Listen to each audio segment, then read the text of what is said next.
So today we are going to be doing upward facing plank pose or Purvottanasana. So it's kind of another pose that takes a lot of upper body strength, but I'm going to show you the modifications that can make it more easily achievable and also teach us how to really engage the core, of course, as that's what we are doing. So welcome to day 3 of the challenge. Let's get going. I'm going to try not ramble on too much today. You can tell I'm a talker. So let me just set this here.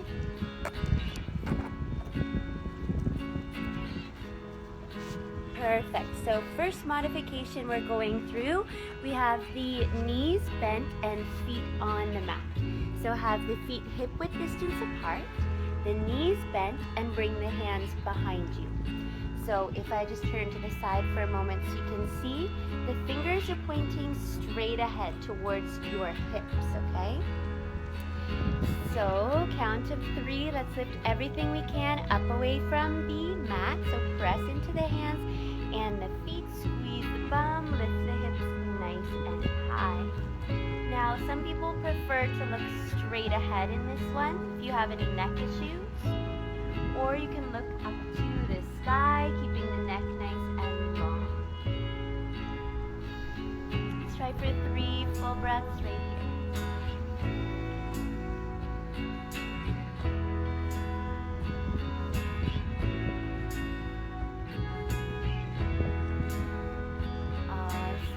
Lower down, just butterfly the knees out to the side and give a little bit of movement to the wrists. Very nice. So now we're going to take it to a single leg variation where we have one leg straight and the other one bent for 3 breaths. Then the same thing alternating to the other side. So feet on the floor. Now for a challenge, let's try and turn the fingers away this time from our body. So pointing towards the back of our mat, and see how you like that hand placement. Make sure that your hands are shoulder width distance apart. They're not real close together behind you, or that'll be uncomfortable on the shoulders. Here we go. 3, 2, 1. Big lift off. Nice. You decide the position of the neck. Then let's take one leg nice and straight. Push the hips up high, squeezing the back of the body. 3 deep breaths right here.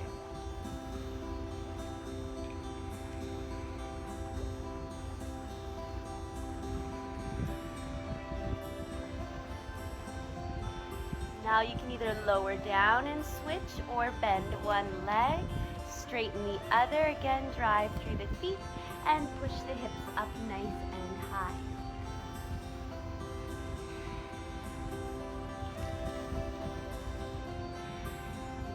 Deep breath. Wonderful. Lower all the way down, cross the legs and take a little fold forward. So you can probably tell fingers pointing forward towards our hips is most comfortable for most of us.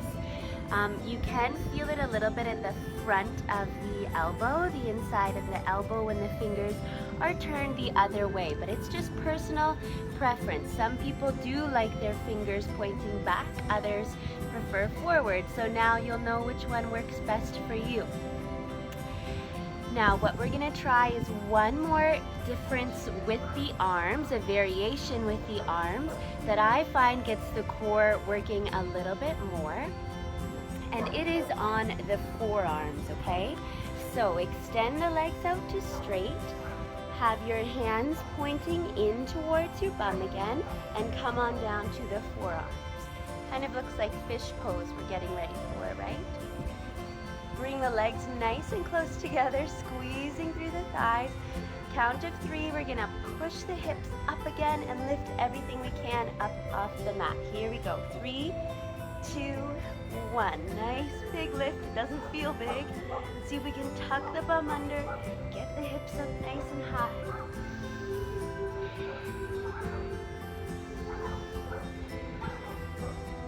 Last breath.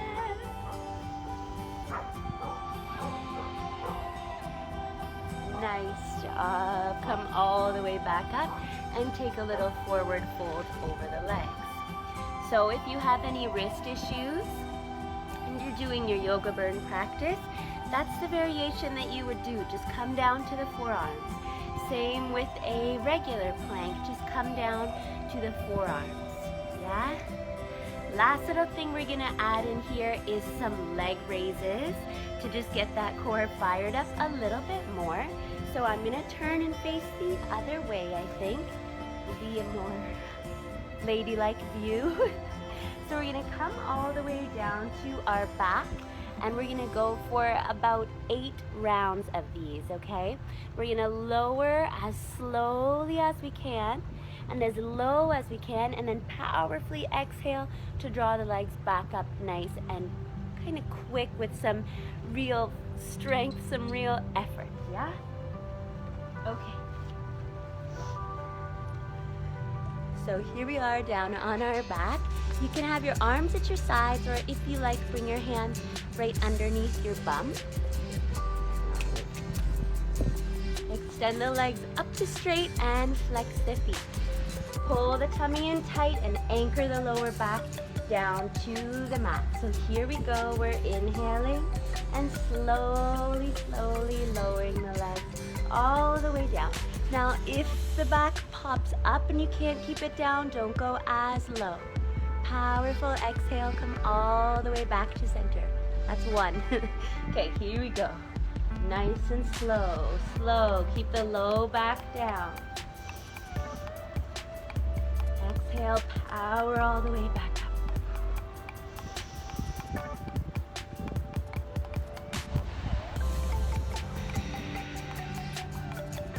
Nice, keep the feet flexed, the legs nice and straight.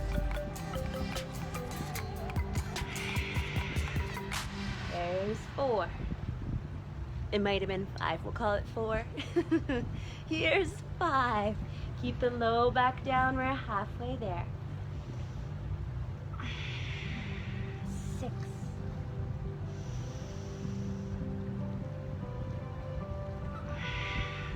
7. Last 3, go for it. 8.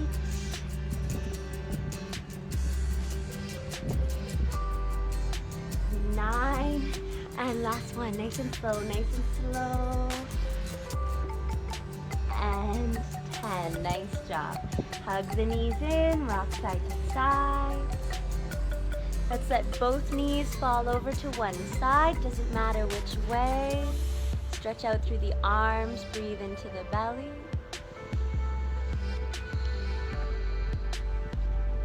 Come up through center, go the other way.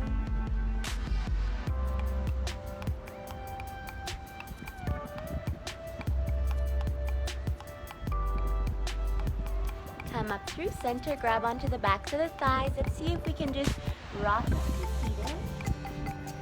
And we'll come on over to all fours just for a little cat-cow breath to flush that out. So the hands are directly underneath the shoulders, the knees line up directly underneath the hips. As we inhale, we relax the belly. So let the belly be nice and soft. Tilt the pelvis up, pull the chest forward and look forward or slightly up. Big breath in. Exhale and start to curl the bum under, rounding through the spine all the way up to the upper back. Draw the chin to the chest. Couple times. Inhale to arch. Wait, took my clip out. Oh, that's such a nice stretch for the abs. Exhale, curl and round. Here's our last one.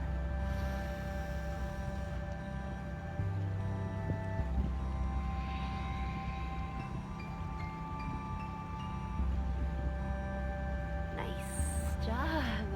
Alrighty, that's it for today. Nice and short and sweet.